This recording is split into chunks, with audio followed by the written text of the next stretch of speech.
Let me challenge what you've been taught. An expensive car isn't proof of wealth. In many cases, it's proof of debt. Most people think an expensive car is proof that someone's made it. But often, it's a sign of debt, short-term choices with long-term consequences. Society leads us to believe the nicer the car, the richer the driver. Loud engines and shiny paint scream status, but behind the wheel, payments, insurance, repairs, and constant depreciation. This isn't the freedom people imagine.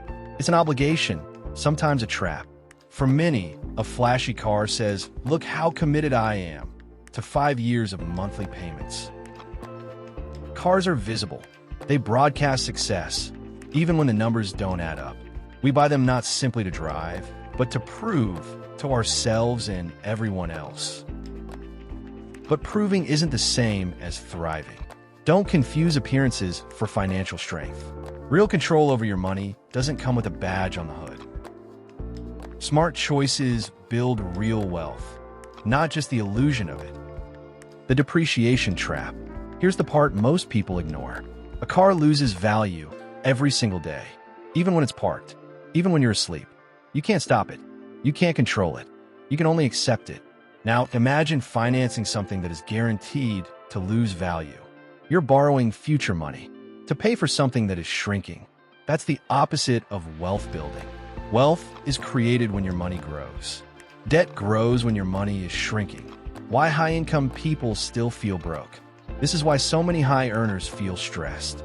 They earn well, but they lock themselves into expensive lifestyles.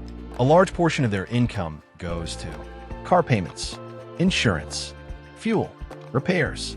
Suddenly, their income isn't creating freedom. It's maintaining an image. An image is expensive. They can't slow down. They can't take risks. They can't leave bad situations because the car must be paid for. Who actually buys expensive cars? Here's an uncomfortable truth. The people who buy expensive cars the fastest are often the people who just got access to money. A raise, a promotion, a bonus, a new business. Instead of building margin, they upgrade their lifestyle. They celebrate income before securing stability. And the car becomes a symbol, not of wealth, but of impatience. What wealthy people actually think about cars? People who build real wealth think differently. They don't ask, "What does this car say about me?" They ask, "What does this car cost me in freedom?"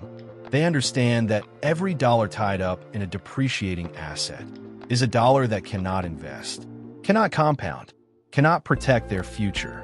That's why many wealthy people drive boring cars, reliable cars, paid-off cars, not because they can't afford better, but because they understand trade-offs.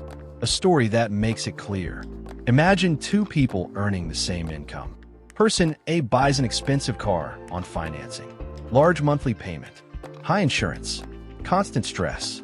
Person B buys a modest, reliable car, low costs, no pressure, extra money invested monthly.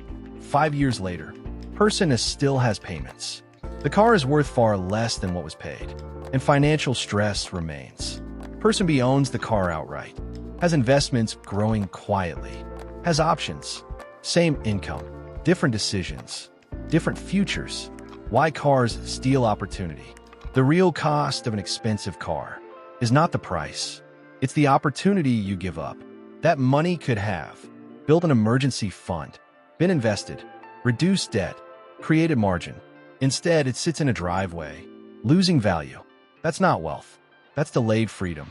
The emotional side of car buying. People don't buy expensive cars logically.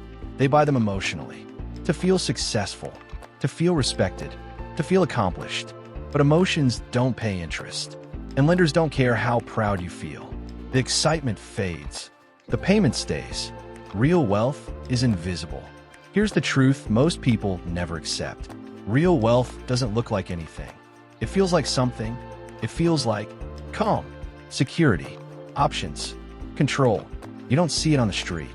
You see it in decisions. The ability to say no. The ability to wait. The ability to walk away.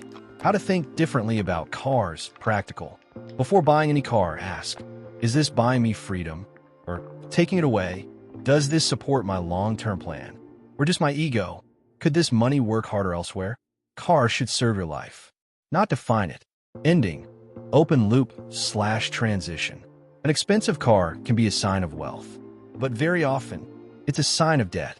The difference isn't the car, it's the system behind it. In the next video, I'll show you how to tell the difference between a purchase that builds freedom and one that quietly steals it. Most people never learn this. That's why the parking lot lies.